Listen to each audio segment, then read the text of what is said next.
Hello everyone and welcome to Two Old Goats Farm. Today we're going to talk about one of my favorite things, eggs, and what I do with them. So some of these methods are new, some of them are tried and true, so we'll go through them together. First, I'm really excited. I was able to find a local farmer that had fresh eggs that were unwashed. I used an app called Farmish. Unfortunately, when you click on that, there's not many options in the state of New Jersey that use the app, but I was able to find a local farmer and got a really nice 6 dozen eggs from her, and they were only $3 a dozen. So when you think about the cost of a product and also transportation, the care of the animal, you want to take into consideration that maybe there are better options out there. I have been getting my eggs from the local farmers market. These are from the Amish stand in Trenton. These eggs have really nice hard shells, beautiful yellow yolks, and they're going for $5 a dozen. So I have been using those for quite some time. Unfortunately, they were $3.50 when I started going in the market, and now they're up to $5, but I'll pay that price for it because I know that the quality is good. There are a couple farms around me as well that now have eggs that are soy-free, meaning that the feed that they're feeding the chickens have no soy byproducts in that. So when the chicken produces the egg, it's considered soy-free. And if you've had problems in the past digesting eggs or with eggs, that might be an option where you can try. It's a little more expensive because the feed is more expensive, care for the animals, such and such, but you're getting what you're paying for. So if you still want to have eggs and had issues in the past, a soy-free egg may be a way to go, or even a pasture-raised egg. You got to remember that these animals normally are in a different environment growing up. Some have pasture-raised chickens, where there's a chicken house on wheels that they move around from pasture to pasture. This benefits the whole ecosystem of the farm. You have the chickens, grazing, defecating on the ground, using their little claws to push it into the dirt. You just can't go wrong when you look at this situation and the product that it produces. So we've been really paying attention. I go through anywhere from 4 to 6 dozen eggs a week. We eat eggs daily, so it's a lot, but so far nothing on our blood work has shown that we're doing anything wrong, so we'll keep at it and use this as a main source of protein. So today we're going to start with water glassing. Water glassing is a very old tradition. Back in the day they used to use sodium silicate. Today we are going to use pickling lime. Pickling lime is found in the canning section. It's relatively easy to get online as well, and a little more non-crazy, as I like to say. But what we're gonna do is we're gonna make a solution of 1 ounce of pickling lime to 1 quart of water. This is going to be the ratio no matter how many batches you make or how big your container is. You can go anywhere from a ½ ounce, which I'm using today. I have 1 gallon, half gallons that I'm using today. I have gallon containers that are on order. You can use gallon plastic buckets. You can use 5-gallon buckets. Just remember that when you're placing the eggs on top of one another, you're creating weight, so you don't want to put too many eggs in there and squish the bottom layer, creating a bad batch.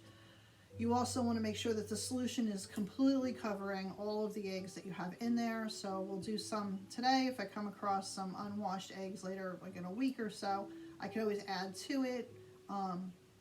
But you just want to keep your containers, relatively in the same dates because you want to keep an eye on that.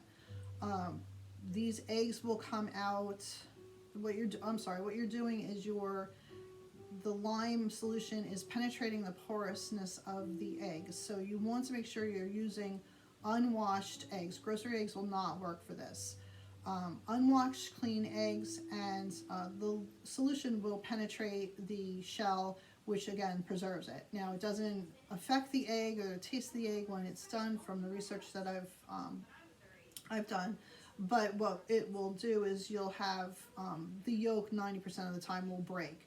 So these eggs will be used, you can take them out one at a time.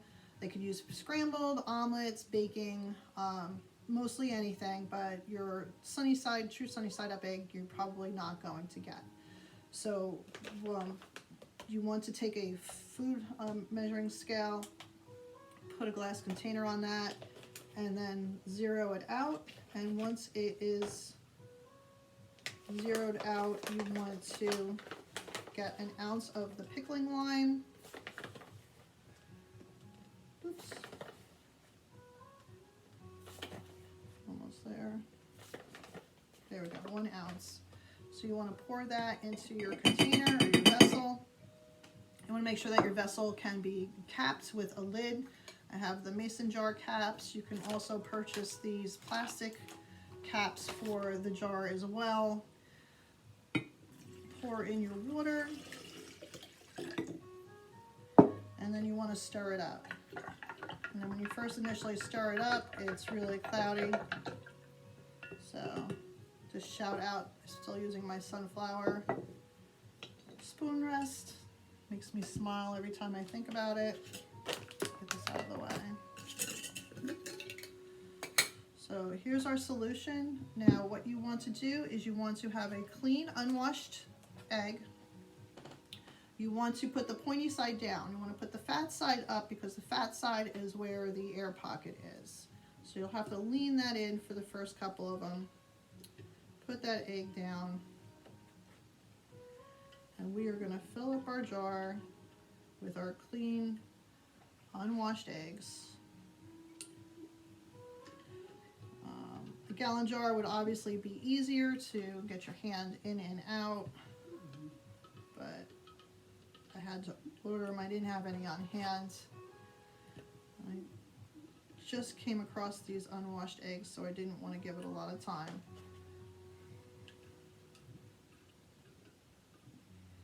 All right, so here we go. Some of them are laying down. I'll fix that after the video, but you get the idea of it. You want to take a Sharpie. You want to mark your top, and then you're good to go with your egg, your glass water glassing of eggs. I'll get that right by the end of it. So that's one thing that I've done today. The other thing I have, since I have all of these eggs and I want to do this video, is a method to freeze them. So I have just a regular muffin tin. I don't know, I don't want to tilt it too far, but I broke one egg into each of the muffin containers, like so. And you want to take a 1/8 of a teaspoon of salt and add that to each vessel. Salt I'm using is Redmond's real salt. I don't know if you can appreciate it, but it's not coming in. It is a pink salt. It's mined in Utah, so we're from the United States. This salt does not have iodine in it, so keep that in mind. I use it when I'm flavoring, mostly cooking. It has a really nice sweet flavor. This will help with the consistency of the yolk once you thaw it out. So we're just going to give it a slight scramble, and then we're going to pop this in the freezer. So when it's all done, I'll take them out of the muffin container, and I'll put them in a freezer safe bag. Once they are frozen, you can just take out as needed and thaw it out, and you can use that as any slightly scrambled egg you would use. You want to keep it in mind if you're using it for baking or actually any process that you have salted it. So you want to adjust your salt content correctly. So that is one other method. Another method that I did today was sheet pan eggs. Now this was my first one. Now these are already scrambled, ready to go. I didn't put any milk in it. I did blend them on the high-speed blender, so you'll see a lot of bubbles. I also had this at a higher temp. It was at 400. I like the 350 results, so I would leave it at 350 for 15 minutes. I'd kind of look at it around 12, depending on your oven. but I took them off of the half pan that I had used, cut them up with a pizza cutter, and now they're on this larger sheet individually for freezing. So some of the things that I wasn't happy with was, again, the higher temp. I think the 350 would be better. I also seasoned these eggs in the blender. So when I poured it out, all of the pepper kind of got into this one. I love pepper, so that'll probably be mine. But this is great as a meal prep. You know, good to go, defrost it, and you're ready to throw on a sandwich, whatever that may be. Another one I kind of went a little more extreme like me, was an everything omelet. So this, like again, I said 350, I'm really happy with the results. I'll cut up, single freeze it like I'm flash freezing like I'm doing the other, and then place it in a bag and then take it out and thaw, you're ready to go. What I did different with this, and again I'm very happy with the results, was I took the onion, mushroom, and bell peppers, and I sauteed that first in just a little bit of baking fat. Now on both of these I didn't use any dairy, any milk. So the first one I didn't add anything to. This one I added 3 tablespoons of water to the eggs once I blended it. Once I blended it, then I poured it very carefully on this sheet because you don't want to overflow. The parchment paper makes it easy to lift up. So you can also coat it with foil, but I didn't use any kind of grease or anything, just the parchment paper. I then placed the bacon. I used the bacon bits from Costco that are already cooked, and I placed them around so that they would evenly distribute. It wasn't like it would go into one section. And then I very carefully also sprinkled around the cooked onions, mushrooms, peppers, and some sauteed, just wilted spinach. I didn't really spend a lot of time. I actually had turned the heat off and threw the spinach in there and just tossed it and let the heat kind of wilt it. And then I put some salt and pepper on top of that and carefully carried everything over to the oven. So this was in for 15 minutes, a little more. Just you want to make sure that the center is set.